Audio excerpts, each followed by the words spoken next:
Bestiari en un minut.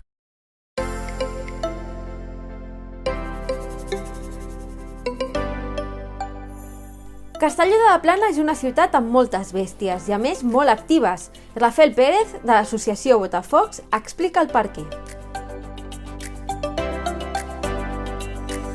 Bon dia, bona hora. Soc el Rafael de Botafocs, de Castelló de la Plana. I sabeu que la nostra ciutat és la ciutat més bestial de tot el País Valencià? I això és molt fàcil. Vam aconseguir fer l'any 1999 una parella de dracs bessons, els únics existents en tot el món del bestiari.